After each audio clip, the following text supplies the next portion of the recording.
Today we'll be focusing on the muscles that surround your hip sockets. Not necessarily the bigger muscles around your thighs, meaning your outer thighs, inner thighs, quadriceps, hamstrings. Although they'll be working a little bit, that's not going to be the main focus. The main focus is right inside your hip joints, which are really important, your hip rotators. And before we get moving, I just want to explain to you a little bit of anatomy just to get your mind in the right spot so we can turn on the right muscles. Just lift one of your arms up, and so this arm is now going to represent your femur bone, your thigh bone. The fist is representing the head of the femur, the top part of your thigh bone that fits right into your hip socket. Your other hand is going to kind of cup over, right? Just do this with me. Your other hand cups over your fist. This hand is now going to represent your pelvis, right? The socket, this whole thing is the hip socket where your thigh bone locks into in your pelvis. And so your hip is this hand. Notice the space that you have created between your fist and your other hand. If you have a lot of space there, you're going to have a lot of mobility, right? With that thigh bone, which is your hand, your arm. If you don't have a lot of space there, you're not going to have a ton of mobility, and it's going to be kind of difficult to move that bone, that thigh bone around in the hip socket. So just kind of think about that and know where you're at in your own body.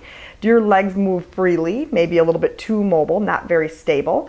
Or are they kind of stuck up in your pelvis, in your hip socket, and you feel almost tight there all the time? And so just to kind of dig a little bit deeper into that, I'm going to give you an analogy of chewed bubble gum being your muscles, right? So imagine that you're taking little wads of chewed up bubble gum, and you're going to stick those little chewed up pieces of bubble gum all around your fist, your knuckles.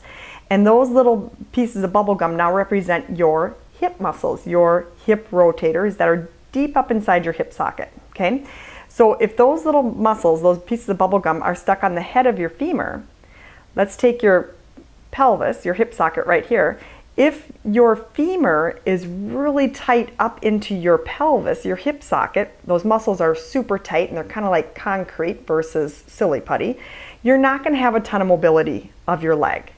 Now let's just say that those muscles are a little bit more lengthened and they create a little bit more space between your hip socket and your thigh bone. You're going to have the freedom to move your leg, right? And those muscles, those pieces of bubble gum, are going to coordinate with each other to move the leg, to let it move beneath the pelvis freely, okay? If you are so stuck here and your thigh bone doesn't have that opportunity to move within your hip socket, you're probably going to feel it in your low back because something has to move, right? So your low back is probably moving and taking the brunt of the movement versus your pelvis, your hip socket. Vice versa, if you have so much freedom there and your muscles are maybe weak or stretched, you have so much mobility that you're lacking stability, and maybe you're not so balanced. Maybe you have some difficulty doing some balanced single leg work or whatnot. So maybe you need to think of strengthening those muscles. So either way, just think about where you're at. Each leg could be completely different. One leg could be really stable, one leg could be really mobile. And you're going to notice that in some of the work that we're doing today, and just be mindful of it. So let's get started before I bore you guys with more anatomy and analogies. Lie down on your side and make sure that you have a wall to lie flat up against. That's very important in this exercise series. So when you come down, you're going to find a wall to lay flat up against. So that means both hips are going to be flat up against the wall. So think about your back pockets, right? Your back pockets both touching the wall. Come all the way down to your head and make sure that both shoulders are touching the wall as well. Now bend your bottom knee, and your bottom foot can be up against the wall, but be sure that you didn't pull that bottom hip away. So both back pockets, very important that they're touching the wall the whole time. Top hand at your hip, flex your foot. Let's lift that top leg up and lower it back down. That is your movement. It's super simple. Can you stay parallel with your leg? That means your toes are facing forward, your knee is facing forward, and make this movement actually come from the thigh bone, not your low back, right?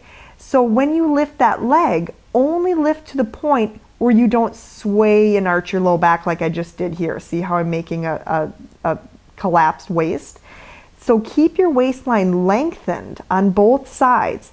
You don't need to lift the leg very high at all. If you notice, I have a window in the way, so I'm not lifting very high at all because I'm truly only lifting to the height that my thigh will lift without changing the position of my pelvis and without changing the position of my spine.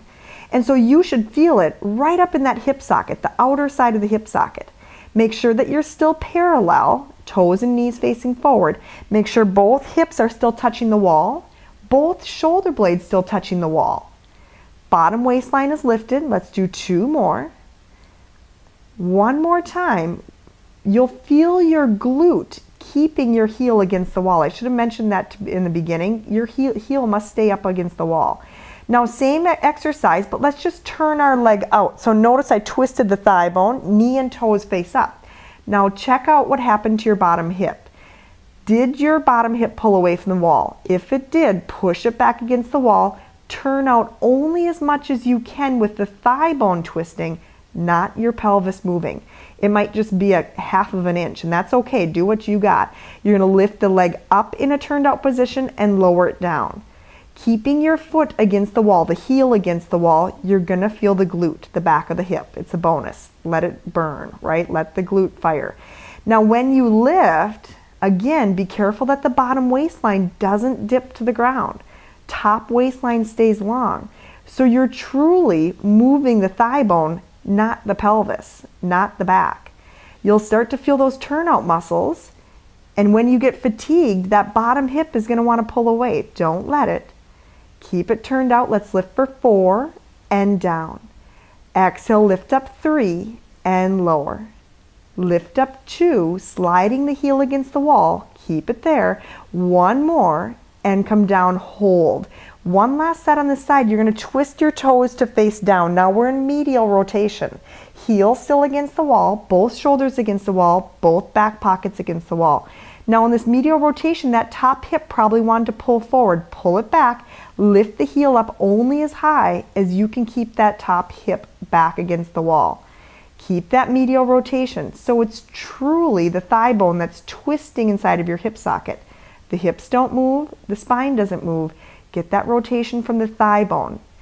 And remember, the foot and ankle have mobility too. Sometimes we over-rotate the ankle and foot, but not necessarily the thigh bone. So can you actually get your thigh bone to do the twisting versus just the foot? Let's lift up for 3 and lower. Lift up for 2 and down. One more time, lift and lower and rest. Bend that top knee. So you should have felt the muscles all the way around your hip socket, really deep inside the hip. Let's come up and do the other side. So again, when you're lining yourself up, make sure that you feel both back pockets up against the wall. Both shoulder blades. Your bottom knee can be bent. Rest your head all the way down. Now from here, remember, it's from the thigh bone, not from the pelvis. The pelvis doesn't move. We lift up and we lower back down. You're starting parallel, lift up and lower back down. Each leg is different. Each hip is different. So just notice if this side is more mobile or maybe it's less mobile. Maybe it's tougher on this side. Can you keep both sides of the waist long? Can you keep hip on top of hip, both hips to the wall, right? Oftentimes we have one side that's stronger than the other because we tend to lean more of our body weight to one side when we're standing throughout the day. Or maybe we cross one leg over the other. There's a lot of different reasons for discrepancies between thigh and hip muscles, right? Let's lift up for 4 and lower it down. Are you still parallel? Is your heel still against the wall? Lift up for 2, both shoulders against the wall. 1 more. And come back down. Now stay here, turn out, and notice, is this side easier or harder to turn out? Twisting from the thigh, be sure that that bottom hip doesn't pop forward, lift up and back down. Now on this side, I can turn out, but it's a lot harder to lift in a turned out position. So I have less range of motion on this side, and you might notice something in your body too, right? Exhale to lift up, inhale down. Think of engaging the waistline to hold your pelvis back to the wall. Hold both shoulders back to the wall. Turn out a little bit more if you got it. Get that twist. Lifting for 4 and lower. Lift up 3 and down. Both back pockets to the wall for 2 and down. No cheating. Lift up. Last one. I know it's tough. And down. Now twist it in. Make sure that that top hip stays against the wall. We're going to lift up and down. Lift up and down. So now on this leg, medial rotation is easier for me. External rotation is harder. Notice on your body what your legs are like, what is tougher, what is easier, more mobile, more stiff. Lifting up for 5, keeping that top hip against the wall. Remember, when you're turning inward, that top hip has a tendency to pull away to help you. Keep the top hip against the wall the whole time, toes face down. Let's do one more, floating up and down and bend the knee and rest. Good. So if you had a discrepancy between sides, if you felt like one leg was more mobile than the other and one leg it was easier to maybe turn out, but the other leg it was easier to turn in, that's typically a result of maybe a little bit of a twist in your hips itself when you're sitting, standing. Maybe you always have a little twist in your body. Anybody with scoliosis, of course, you're going to feel that twist and you're going to feel one side different than the other. And it goes pretty deep. So as far as pinpointing it and figuring it out, I'm not going to waste a lot of time here on this video, but if you have any specific questions, I would love to answer them. So feel free to email me, Courtney@mypointofbalance.com, and let me know what you feel, because hips are pretty important and they affect the low back and all the way up, and they affect our knees all the way down to our ankles. So just play around with these exercises and keep me posted. Thanks so much and have a great day.